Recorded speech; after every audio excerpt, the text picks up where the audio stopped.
Magandang araw mga kaate. Long time no voice over. Nakakamiss din pala akong mag voice over. For today's video mga kaate ay gusto ko lang hong i-share sa inyo ang bahay ng aking mga anak na pusa. Nagawan ko nga ho ng bahay itong aking mga pusa. Bali rin nga ho mga pusa ko ay hindi ko nga ho pwedeng isama sa aking mga anak na dogo. Dahil gawa nga ho nang hindi nga ho sila magkasundo. Dahil nga ho hindi nga ho namin naturuan itong mga ito ng tamang camaraderie. Hala, papaano yung camaraderie? Kaya naman itong aking mga pusa ay pinagawan ko nga ho ng bahay. Gawa nga ho ng yung kanilang tinitirhan dati ay napakaliit at sila nga ho ay naglalakihan na. Kagaya nga ho nitong mga to, talagang napakakulit na. O diba?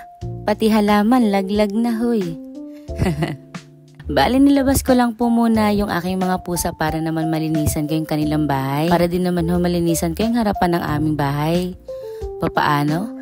Puro bahay na tayo dito. Bali, ering nga hong bahay nila ay pinagawa ko nga ho. Bali, ering nga ho ay doon sa may kahilera ho ng dating Hong Kong restaurant. At pinalagyan ko nga ho ito ng 4 na kwarto. Kasi nga ho, 4 sila. At ipapakilala ko nga ho sa inyong maya-maya itong aking mga pusa.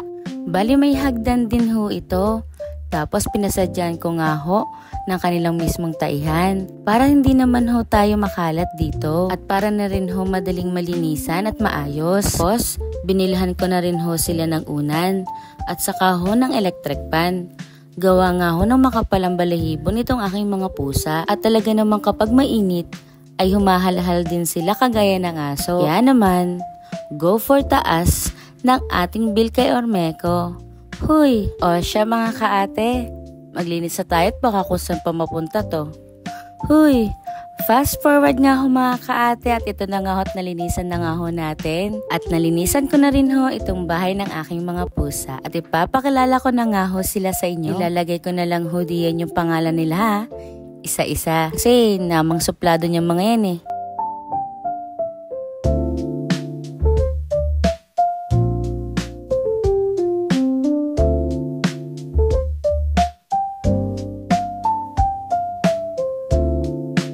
Bali isa nga lang ho diyang babae.